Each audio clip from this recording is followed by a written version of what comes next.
You can now create Visla videos directly inside of Canva. Here's how the add-on works.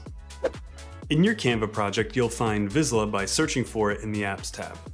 Once you have the Visla app open, you'll see two tabs, Creation and History. I'll start with Creation.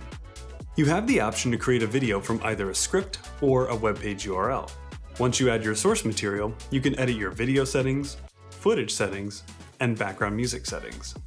When you're done, click Generate Video, and your Visla video will generate in the background, allowing you to continue working on your Canva design. You can preview and make edits to your Visla video by clicking the menu option below the progress bar.